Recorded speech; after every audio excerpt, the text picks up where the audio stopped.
Kwa niaba ya Mufti wa Tanzania Sheikh Abubakar bin Zubair bin Ali, Sheikh mkuu na Mufti wa Tanzania ambaye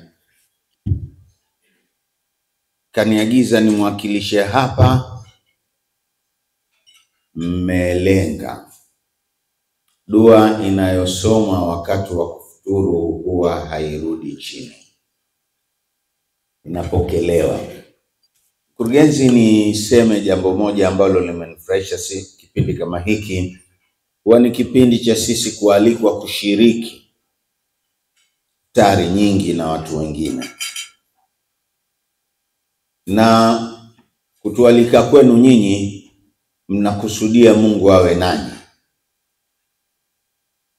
Lakini mwaliko huu wa leo ni wa sura yake na wa aina yake ambayo si pengi tumeweza kuuona, bali kwa mwaka huu kote niko alikwa mimi sijaona hiki kizuri mlichokitenda nyinyi katika mwaliko wenu huu.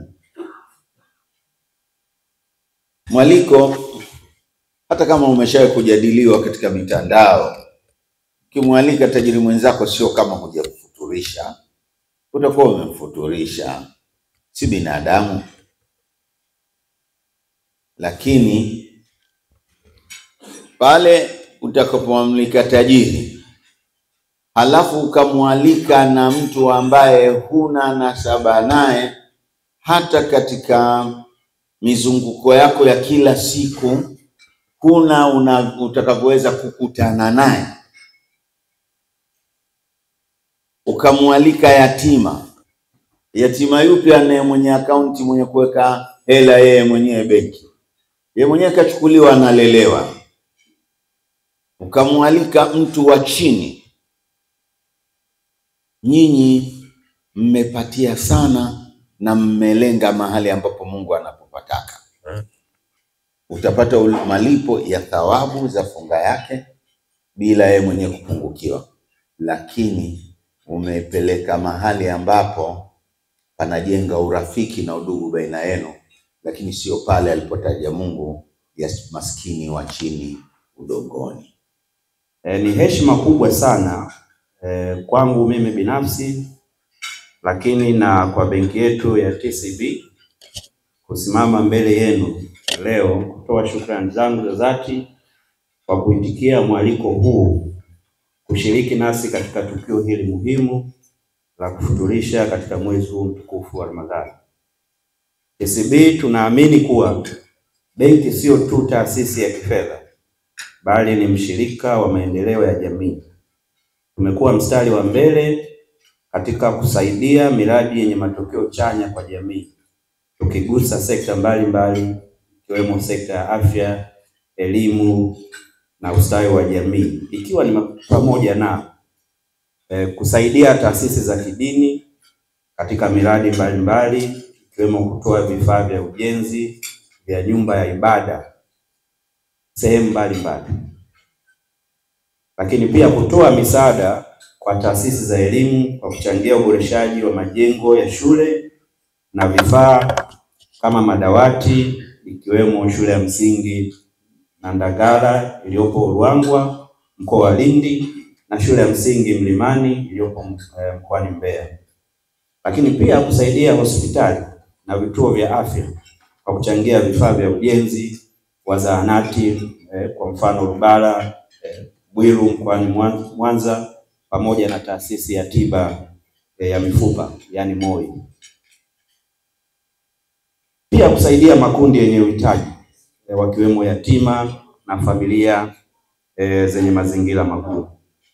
Ushiriki wetu katika hafla kama hizi unaimarisha dhamira yetu ya maendeleo jumuishi kwa kila mtu. Tunawatakia baraka nyingi katika mwezi huu mtukufu wa Ramadhani. Tunaomba Mwenyezi Mungu akubali swaumu na ibada zetu. Tunaahidi kuendelea kushirikiana nanyi kwa moyo wa dhati katika kujenga jamii yenye matumaini, mshikamano na maendeleo. Kwa moyo wa unyenyekevu na furaha, napenda kuwapongeza nyote kwa kukaribisha mwezi mtukufu wa Ramadhani. Huu ni wakati wa ibada, tafakari na mshikamano tunaposhiriki katika fadhila za subira, huruma na ukarimu. Serikali basi kwa niaba yenu imefanya uwekezaji katika hii benki. Kwa hiyo ni benki yenu, mjisikie kabisa na kwa moyo wa dhati kabisa kwamba tumeshiriki pamoja futari hii, ikiwa imekuwa coordinated na benki ambayo kupitia serikali mnaimiliki moja kwa moja. Mkuu wa chuo cha Kilimanjaro Institute of Technology and Management kilichopo Mwenge, Dar es Salaam na chenye ithibati na usajili wa NACTVET namba REG/ANE/029 anapenda kuwatangazia ofa maalum wahitimu wote wa kidato cha 4 2024 kwa kozi mbalimbali zikiwemo computer application, ICT for beginners, CCTV camera, video production, graphics design pamoja na sales and marketing. Kozi hizi zitaanza tarehe 2 mwezi wa 12 kwa awamu ya kwanza na tarehe 6 mwezi wa 2025 kwa awamu ya pili. Pia muhula mpya wa masomo kwa kozi za IT, hotel management na front office utaanza tarehe 8 January 2025. Kwa maelezo zaidi piga simu namba 0766348652 au 0717816034. KITM, elimu na ujuzi kwa maendeleo ya uchumi.